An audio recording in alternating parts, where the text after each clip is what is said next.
الحمد لله الحمد لله حمدا كثيرا طيبا مباركا فيه. Toutes les formes de louange reviennent de droit à Allah. Les éloges, les meilleurs, les éloges nombreux, les éloges débordants de bonté, tout cela revient de droit à Allah. Wassalatu wassalamu ala rasulillah. Éloge et salut au messager d'Allah, Muhammad ibn Abdillah, le dernier des prophètes, Muhammad, fils de Abdullah. Amma ba'd, fa marhaban bikum jami'an, bienvenue à tous pour cette nouvelle émission, la 12e du genre, toujours sous le thème des noms d'Allah, comprendre ce que les noms d'Allah pour pouvoir se comporter en conséquence et agir conformément à ce qu'indiquent ces noms les plus beaux, al-asma al-husna, les plus beaux noms, les noms sublimes. En cette nuit du mardi 20 Shawwal 1442, qui correspond au premier mardi du mois de juin 2021. Alors, je n'ai pas eu le temps cette semaine de préparer un quiz. Inch'Allah, ce sera pour bientôt, avec la permission d'Allah. On passe donc directement au sujet du jour. Le nouveau nom qu'on va étudier est Al-Halim. Al-Halim. Et ce nom est mentionné à plusieurs reprises dans le Coran. Par exemple, Allah subhanahu wa ta'ala dit Inna Allah yumsiku as-samawati wal arda an tazula. C'est Allah qui maintient les cieux et la terre afin qu'ils ne se dérobent. وَلَئِنْ زَالَتَا إِنْ أَمْسَكَهُمَا مِنْ أَحَدٍ مِنْ بَعْدِهِ. Si jamais ils venaient à se dérober, personne d'autre qu'Allah ne pourrait les maintenir et les retenir. إِنَّهُ كَانَ حَلِيمًا غَفُورًا. Car en effet Allah est Halim. Et on va voir ce que cela veut dire. Et Ghafour, celui qui pardonne, qui ne cesse de pardonner, d'effacer, de cacher, de couvrir les péchés et les défauts. Allah dit également وَاعْلَمُوا أَنَّ اللَّهَ يَعْلَمُ مَا فِي أَنفُسِكُمْ. Sachez qu'Allah sait ce qu'il y a en vous-même, ce qui se cache au fond de vos personnes, de vos êtres. فَاحْذَرُوهُ. Prenez donc vos précautions, redoutez-le. وَاعْلَمُوا أَنَّ اللَّهَ غَفُورٌ حَلِيمٌ. Cependant, sachez également qu'Allah est Ghafour, celui qui pardonne, et Halim, dont on va voir la signification dans quelques instants. وَقَالَ تَعَالَى وَاللَّهُ يَعْلَمُ مَا فِي قُلُوبِكُمْ. Allah sait ce que contiennent vos cœurs. وَكَانَ اللَّهُ عَلِيمًا حَلِيمًا. Et ici, le nom Halim est cité de pair avec le nom Alim. Donc Allah sait absolument tout, de même qu'il est Halim. Qu'est-ce que veut dire donc ce nom Halim, de la racine Ha, Lam et Mim. Cela signifie qu'Allah ne précipite pas la punition que méritent ses esclaves à cause de leurs péchés et de leurs manquements. Donc les esclaves, par nature, sont pécheurs, font des erreurs, commettent des écarts, des manquements vis-à-vis de leurs obligations. Et malgré cela, comme on peut le voir autour de nous, Allah ne frappe pas ces pécheurs, ces fauteurs, il ne les frappe pas immédiatement, sur le champ, d'une punition qu'il mérite pourtant. Et donc Allah voit ses esclaves. Certains parmi ces esclaves sont carrément des mécréants, des incrédules, des gens qui renient l'existence même d'Allah ou qui renient le droit d'Allah à être exclusivement adoré, ou qui reconnaissent cela mais lui désobéissent, ou sont injustes envers autrui ou envers leur propre personne. Et malgré cela, Allah fait preuve de mansuétude, c'est-à-dire qu'il ne hâte pas, il ne précipite pas la punition qui est pourtant largement méritée. Et Allah accorde des délais. Il donne un délai suffisant pour que son esclave arrête de lui désobéir, pour qu'il prenne conscience de son erreur et pour qu'il se présente à Allah en lui demandant pardon, avant donc que la punition ne s'abatte sur ce pauvre esclave qui a osé braver les interdits d'Allah et qui a eu le culot de lui désobéir. Et donc Allah subhanahu wa ta'ala donc ne se presse pas et n'applique pas la loi de la punition, de la sévérité, alors qu'il en a tout à fait la capacité et alors que cette punition est méritée. Et donc cette mansuétude, c'est ce qu'on appelle al-hilm en arabe. C'est une qualité, bien entendu, notamment lorsque c'est une qualité, bien entendu, notamment lorsque celui qui laisse un délai et qui est indulgent a la pleine capacité et le plein pouvoir d'appliquer sa punition, comme c'est le cas pour Allah subhanahu wa ta'ala.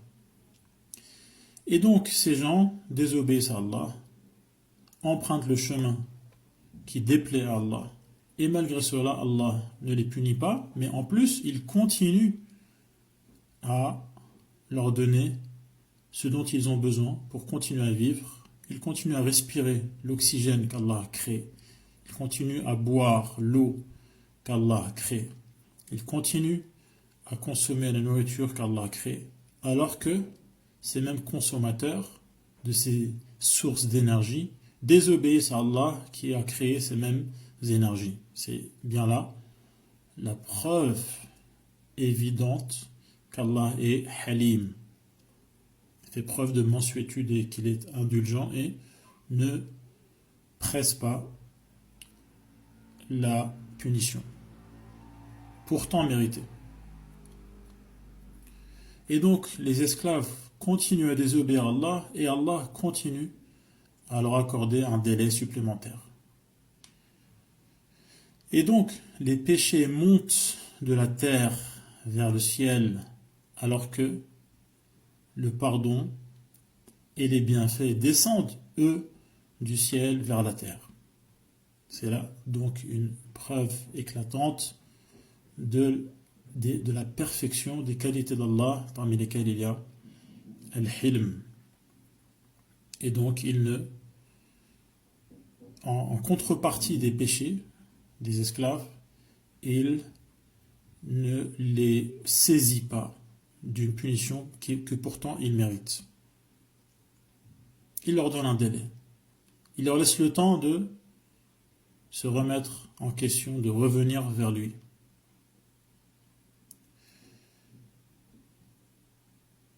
Et comme on y a fait allusion il y a quelques instants, ce n'est pas par faiblesse. Ce n'est pas par faiblesse. Si une personne ne se venge pas ou n'applique pas une punition, ou ferme les yeux, ou passe l'éponge face à une erreur grave ou face à un manquement grave ou sévère, mais s'il le fait parce qu'il n'a pas les moyens d'appliquer la punition, ou il n'a pas la force, ou le pouvoir, ou la puissance nécessaire pour mettre à exécution sa menace, ce n'est pas une qualité. C'est en raison de sa faiblesse. En revanche, concernant Allah, ce n'est pas par faiblesse, loin de là.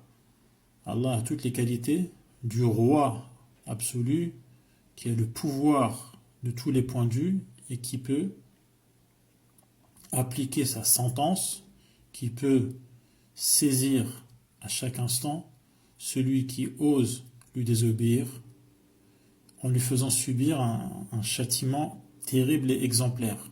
Et pourtant Allah ne le fait pas. Comme Allah nous dit dans le Coran, أَوَلَمْ يَسِيرُوا فِي الْأَرْضِ فَيَنْظُرُوا كَيْفَ كَانَ عَاقِبَةُ الَّذِينَ مِنْ قَبْلِهِمْ. Allah nous invite à parcourir la terre, donc à parcourir soit physiquement, donc en allant à la découverte de la terre, des peuples qui se sont succédés, des différentes civilisations qui ont peuplé la planète, mais également de parcourir par l'esprit, en lisant les biographies, les histoires, les récits des peuplades, des gens, des civilisations, des gens qui nous ont précédés dans les siècles passés. وَكَانُوا أَشَدَّ مِنْهُمْ قُوَّةً. Et pourtant, ces peuples étaient bien plus puissants, que les gens auxquels Allah s'est adressé dans le Coran. Tout cela pour dire qu'Allah les a pourtant exterminés lorsqu'ils ont désobéi à leurs prophètes. Comme on peut le voir dans le Coran, l'histoire du peuple de Nuh, l'histoire du peuple de Ad, l'histoire du peuple qui s'appelle Ad, et qui est en fait le peuple de Hud, bien entendu, le peuple Thamoud, qui est le peuple de Saleh, le peuple de Lot, les habitants de la ville de Sodome, également le peuple de Ibrahim, et ces prophètes qui se sont succédés, qui ont appelé leur peuple à obéir à Allah, à les suivre, à suivre chacun leur prophète.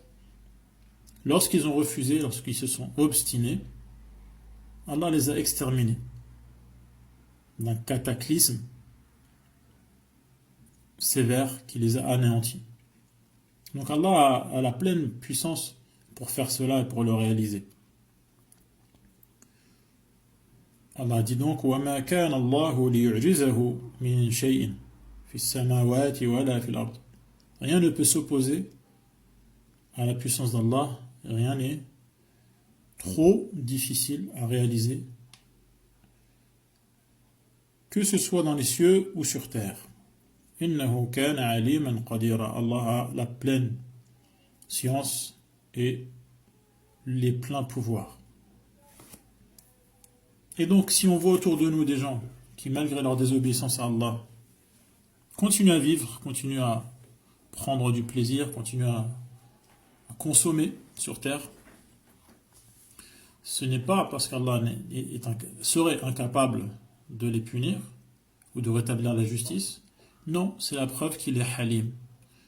Parce qu'il y a des gens qui étaient bien plus puissants, bien plus forts, comme le peuple de Had par exemple, qui étaient physiquement bien plus, qui étaient des colosses.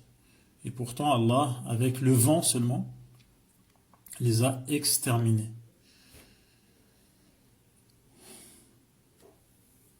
Et Allah nous informe dans le Coran que si il punissait les gens à cause de leurs péchés, il ne resterait sur terre plus personne. Il ne resterait sur cette planète plus âmes qui vivent. Comme il dit, subhanahu wa ta'ala, loin de lui tout défaut, وَلَوْ يُؤَاخِذُ اللَّهُ النَّاسَ بِظُلْمِهِمْ مَا تَرَكَ عَلَيْهَا مِنْ دَابَّةٍ. Plus personne ne continuerait à vivre si Allah punissait chaque pécheur en raison de son péché, s'il punissait les gens en raison de leur injustice. Cependant, ولكن يؤخرهم إلى أجل مسمى. Donc, Allah les laisse faire, mais ne va pas les laisser faire indéfiniment. Il ne va pas les laisser faire à jamais ou pour toujours. Il y a un moment qui a été fixé par lui et qui est le jour du jugement, ou le moment où Allah aura décidé de les saisir et de leur infliger une punition bien méritée. فَإِذَا جَاءَ أَجَلُهُمْ لَا يَسْتَأْخِرُونَ سَاعَةً. Lorsque le moment d'être puni, fixé par Allah, après leur avoir laissé le temps suffisamment nécessaire pour arrêter et revenir vers lui, lorsque ce moment arrivera, et nous pourrons repousser ce décret, cette punition, ne serait-ce que d'un seul instant. Et avant que ce moment n'arrive, ils ne peuvent pas anticiper cette punition. وَلَا يَسْتَقْدِمُونَ. Allah dit également وَرَبُّكَ الْغَفُورُ ذُو الرَّحْمَةِ. Allah est Al-Ghafour, celui qui efface le péché, le pardonne, et qui a pour qualité Ar-Rahma, donc la pitié. لَوْ يُؤَاخِذُهُمْ بِمَا كَسَبُوا لَعَجَّلَ لَهُمُ الْعَذَابِ. Si Allah rendait à chacun l'appareil pour les péchés qu'il commet, et donc le punissait, alors le châtiment aurait vite fait de venir. بَلْ لَهُمْ مَوْعِدٌ. Mais cela n'a pas lieu. Pourquoi? Parce que Allah a fixé un terme, un rendez-vous, mais on pourrait dire, لَن يَجِدُوا مِن دُونِهِ مَوْئِلًا. Ils ne pourront pas, à ce moment-là, y échapper. Et donc on voit sur Terre toute forme de polythéisme. On voit autour de nous des formes variées, plus moches les unes que les autres, de péché, de déviance qu'Allah n'agrée pas. On voit des gens qui combattent la religion d'Allah, on voit des gens qui combattent les alliés d'Allah, qui combattent les musulmans soumis à Allah.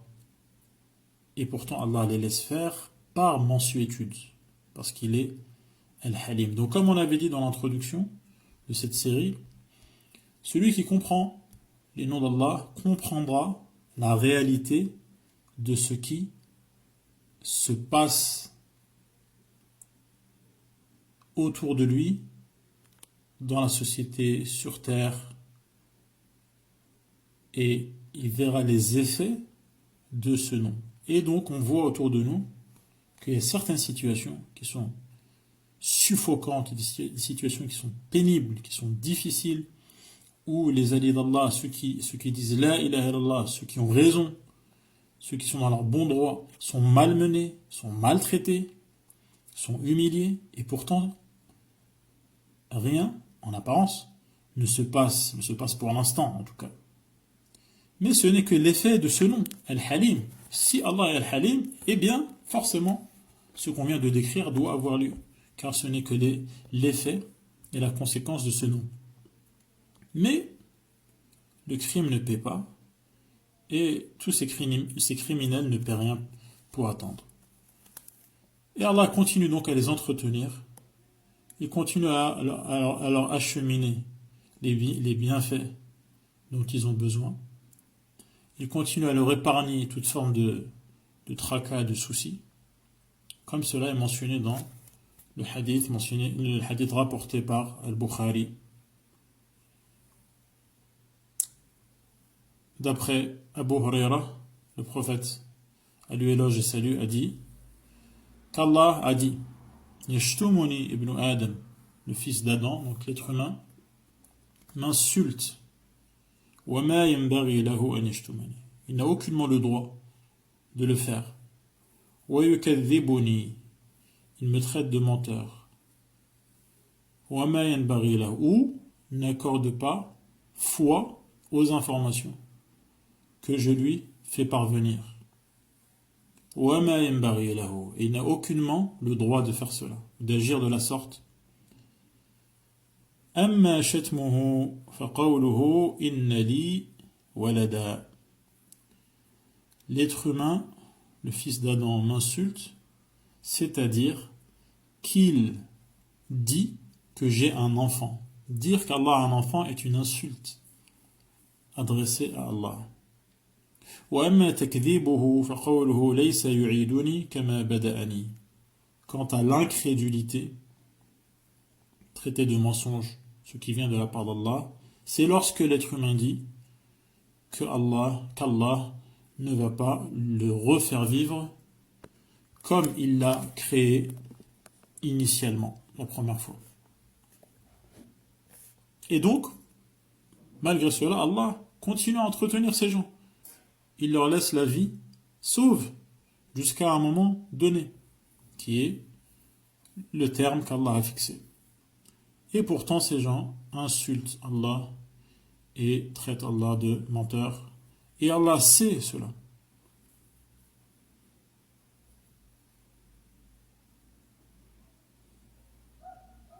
Et donc, il est également mentionné dans Al-Bukhari et Muslim, d'après Abu Moussa al-Ash'ari, que le prophète, à lui éloge et salut, a dit ليس أحد أو ليس شيء أصبر على أذى سمعه من الله. Personne ne patiente mieux qu'Allah face aux paroles désagréables qu'il entend. إنهم ليدعون له ولدا وإنه ليعافيهم ويرزقهم. Ils prétendent qu'Allah a un enfant, et pourtant, comme on a vu, c'est une insulte. Et pourtant, Allah continue à leur épargner les maux et désagréments, et il continue à leur acheminer leur subsistance.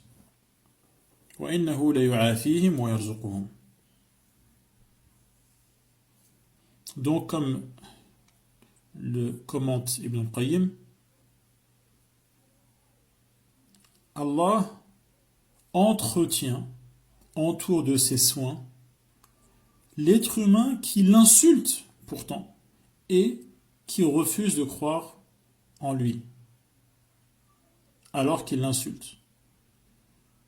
Allah donc, malgré cela, le protège et l'invite à se diriger vers son paradis. Et il accepte son repentir si il se repent. Et même, il transforme ses péchés en bonnes actions. Et d'une manière subtile et insoupçonnée, il prend délicatement soin de lui. Et il lui envoie, il fait en sorte donc que le message des prophètes lui parvienne. Et il ordonne à ses messagers, lorsqu'il les envoie à ce type de gens, il ordonne à ses messagers de parler de manière douce et agréable et délicate avec ces gens. Et donc, tout cela parce qu'Allah est Halim. Comme on le voit, donc fin de citation de Ibn al-Qayyim, comme on le voit donc dans l'histoire de Pharaon, lorsqu'Allah a envoyé Moussa à Pharaon, il l'a envoyé en lui recommandant de parler à Pharaon de manière délicate, afin qu'il se rappelle ou qu'il craigne.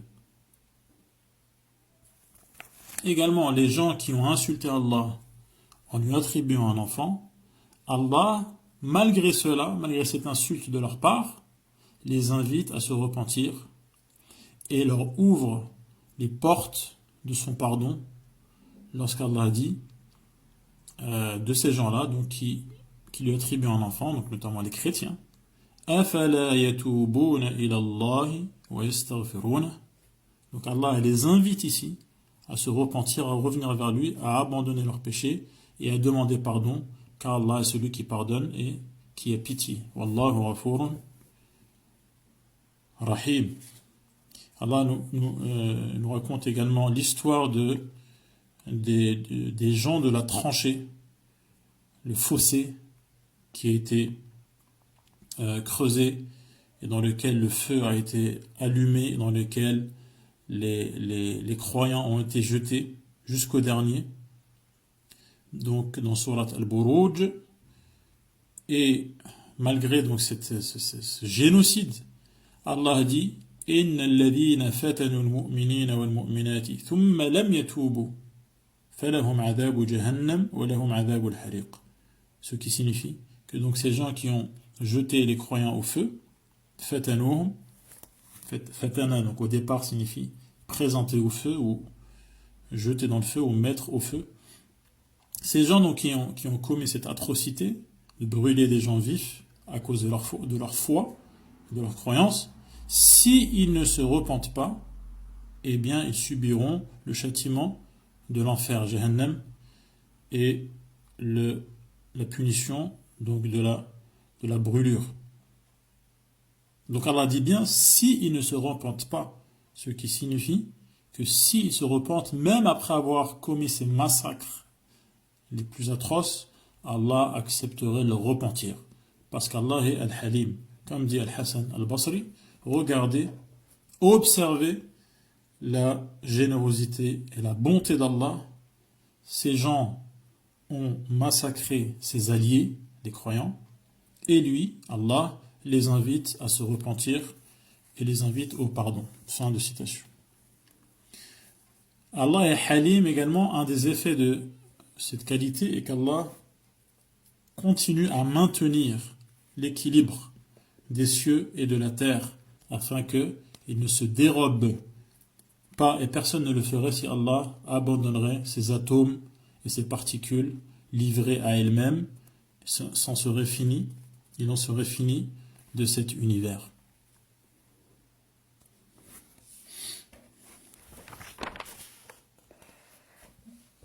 Car personne n'a la force ni l'énergie suffisante pour maintenir la bonne marche et l'harmonie de ce monde aussi bien terrestre que céleste.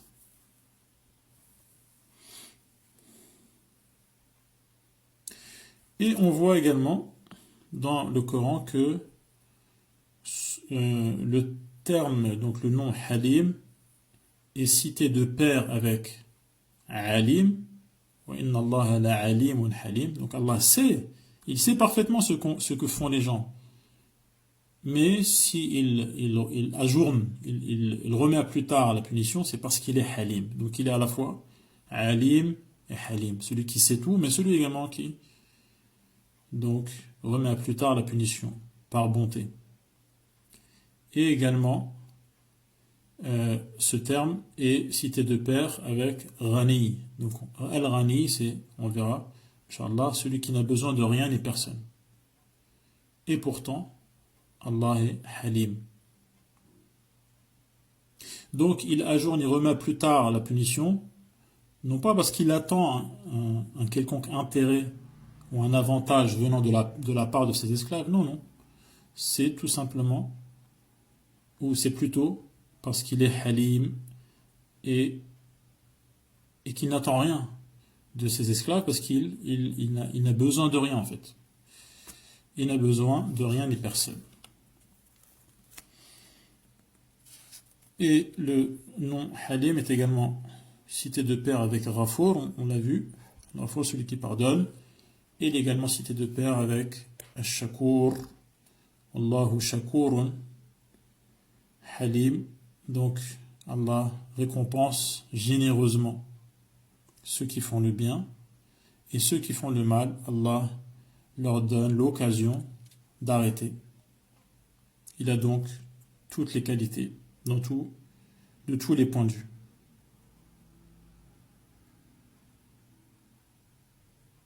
Voilà donc pour cette émission.